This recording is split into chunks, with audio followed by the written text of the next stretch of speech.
بسم اللہ الرحمن الرحیم۔ حضرات گرامی، پہلا پارہ سورہ بقرہ سے شروع ہوتا ہے۔ شروع ہی میں اللہ تعالیٰ نے الف لام میم فرما کر یہ بتا دیا کہ جس چیز کا علم اللہ تعالیٰ دیتے ہیں اسی کا علم حاصل ہوتا ہے۔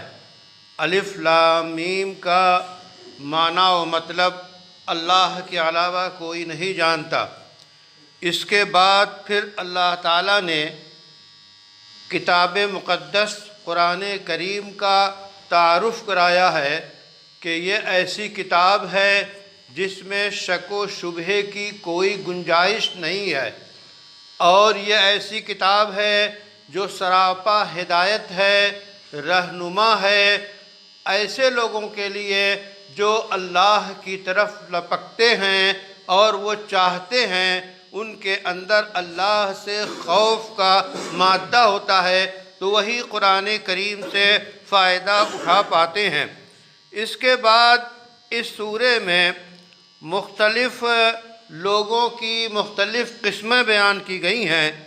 پہلی قسم تو مومنین کی بیان کی گئی ہے کہ وہ لوگ نماز قائم کرتے ہیں، غیب پہ ایمان رکھتے ہیں، جو کچھ اللہ نے ان کو دیا ہے اس میں سے خرچ کرتے ہیں یعنی زکوٰۃ دیتے ہیں، اور وہ ہر طرح اپنے کو اللہ کے سپرد کرتے ہیں، اور یہی وہ لوگ ہیں جو کہ کامیاب ہیں، کامران ہیں۔ اس کے بعد دوسری قسم لوگوں کی بیان کی ہے قرآن نے، کافروں کی، کہ جو اللہ کی اتاری ہوئی شریعت کے منکر ہیں وہ کافر ہیں، اور ان کا انجام کیا ہے وہ بھی بیان کیا گیا۔ تیسری قسم بیان کی گئی ہے منافقوں کی، جو اپنے زبان سے تو کہتے ہیں کہ ہم مومن ہیں، مسلمان ہیں، لیکن دل میں وہ کفر چھپاتے ہیں، ان کو منافق کہتے ہیں۔ اور منافقین کی اصل شناخت رسول اللہ صلی اللہ علیہ وسلم کے دور میں ہوتی تھی کہ فلاں شخص منافق ہے، یہ رسول اللہ صلی اللہ علیہ وسلم جانتے تھے۔ آپ صلی اللہ علیہ وسلم کے بعد ہم کسی کے بارے میں یہ نہیں کہہ سکتے کہ یہ منافق ہے۔ منافق ہوں گے لیکن ہم متعین نہیں کر سکتے۔ البتہ منافقوں کی جو صفات ہیں، جھوٹ بولنا، وعدہ خلافی کرنا، امانت کے خلاف کرنا، گالم گلوچ کرنا، یہ وہ علامتیں ہیں جو نفاق کی علامت ہے۔ پھر اللہ تعالیٰ نے سیدنا آدم علیہ السلام کی تخلیق کا اور ان کا واقعہ بیان کیا ہے۔ پھر یہ بتایا کہ خلافت عرضی حضرت آدم کے سپرد کی گئی۔ اس کے بعد تذکرہ ہے جو ہے بنی اسرائیل کا، یہودیوں کا، اور پھر اللہ تعالیٰ نے کیسے وحی نازل کی، اور تمام رسولوں پہ جن پہ وحی نازل ہوئی، اور ان کا تذکرہ مختصر انداز میں کیا گیا۔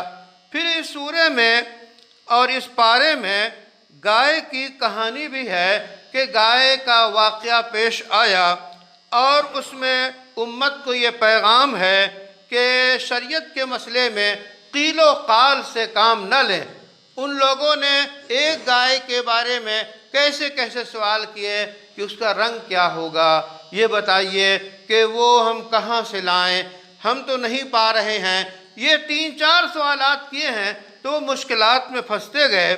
تو بہرحال یہودیوں کے یہاں بھی گائے کا تصور ہے، تو یہود اور ہنود جو ہے بہت سی چیزوں میں ملتے ہیں، اور اس کے سلسلے میں تفصیلات آپ کے علم میں ہیں۔ اسی طرح اللہ تعالیٰ نے انبیاء اور فرشتوں کا تذکرہ کیا کہ انبیاء اور فرشتوں کی شان میں یہودی کس طرح گستاخی کرتے ہیں۔ اس کے بعد اللہ نے بتایا کہ مسجدوں میں اللہ کی عبادت کی جائے گی، اللہ کا ذکر کیا جائے گا۔ اس کے علاوہ مسجدوں میں اور کوئی کام نہیں ہے، اللہ کی عبادت، اللہ کا ذکر۔